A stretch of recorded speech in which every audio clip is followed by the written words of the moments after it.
Perkenalkan, nama saya Gusti Ayu Kadek Prasidewi dengan NIM 1918011111 dari semester 5, jurusan Kedokteran Fakultas Kedokteran Universitas Pendidikan Ganesha.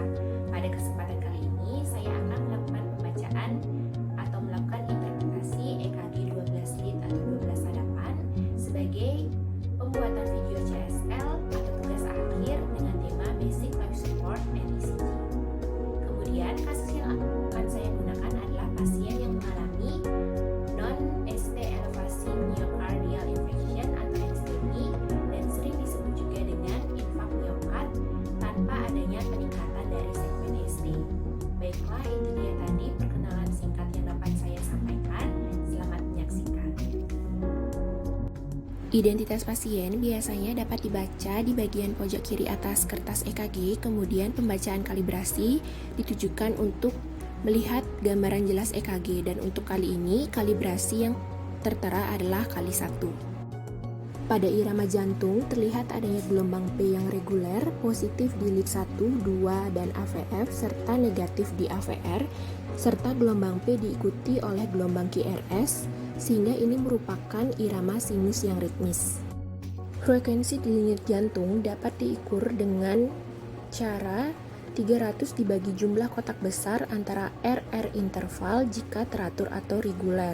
Dalam hal ini, dapat terlihat 300 dibagi sekitar 2,75 kotak kecil, yaitu menghasilkan sekitar 110 kali per menit yang termasuk dalam frekuensi takikardia.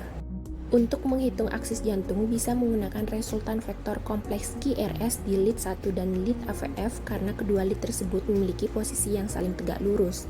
Dalam hal ini, pada EKG terlihat kompleks QRS yang positif di lead 1 dan negatif di lead AVF sehingga memiliki aksis LAD atau left axis deviation. Transitional zone dapat dilihat ketika gelombang R dan S sama dengan 1:1. Pada EKG terlihat adanya transitional zone yang terletak pada lead V3 dan ini merupakan keadaan yang normal. Panjang atau durasi gelombang P biasanya tidak lebih dari 0,12 detik dan jika diperbesar kita dapat melihat sekiranya terdapat dua kotak kecil untuk gelombang P, kemudian biasanya satu kotak kecil itu memiliki nilai 0,04 detik dan jika dikalikan maka didapatkan hasil 0,08 detik sehingga durasi atau panjang gelombang P itu adalah normal.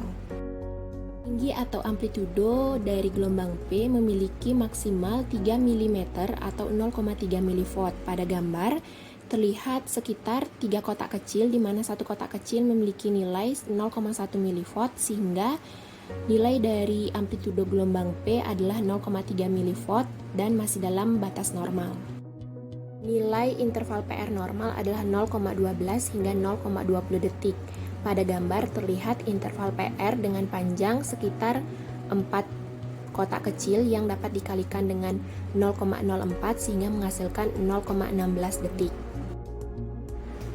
Kompleks QRS terlihat positif di lead 1, kemudian negatif di AVR, serta bifasik di V3 yang merupakan kategori normal, kemudian ukuran kompleks QRS yang sempit, serta tidak terlihat adanya blok berkas his seperti RBBB ataupun LBBB. Durasi kompleks QRS yang normal adalah 0,08 hingga 0,10 detik. Pada gambar terlihat sekitar 2,5 kotak kecil yang dapat dikalikan dengan 0,04 sehingga menghasilkan 0,10 detik. Jika terdapat gelombang Q patologis, itu merupakan tanda suatu infak miokard yang lama dan lebarnya melebihi 0,04 detik. Pada gambar terlihat gelombang Q dengan panjang sekitar satu kotak kecil dikalikan 0,04 yang menghasilkan 0,04 detik yang masih dalam batasan normal dan kemungkinan ini belum suatu infak miokard yang lama. Titik yang menunjukkan kompleks QRS berakhir dan segmen ST dimulai disebut dengan J point. Segmen ST yang tidak isoelektrik atau naik turun dianggap tidak normal. Pada gambar terlihat adanya penurunan ST segmen atau yang biasa disebut dengan ST depresi yaitu downsloping di lead 1, kemudian di AVL, V5 dan V6, kemudian terlihat ST depresi dengan bentuk horizontal di lead 2, dan upsloping di lead 3 serta AVF. Pada gambar, terlihat gelombang T yang positif di lead 2, kemudian positif di V3 hingga V6, dan negatif di lead AVR. Dan ini merupakan keadaan yang normal. Interval QT memiliki nilai normal 0,35 hingga 0,44 detik. Pada gambar, terlihat sekitar 9 kotak kecil untuk panjang interval QT yang dapat dikalikan dengan 0,04 yang menghasilkan nilai 0,36 detik dan masih dalam batasan yang normal. Kesimpulan interpretasi dari pembacaan EKG ini adalah infark miokard dengan ST depresi atau sering disebut enstemi dan lokasi terjadinya di inferior serta anterolateral leads. Sekian pembacaan atau interpretasi yang dapat saya lakukan. Mohon maaf jika terdapat kekurangan ataupun kesalahan. Semoga video yang saya buat dapat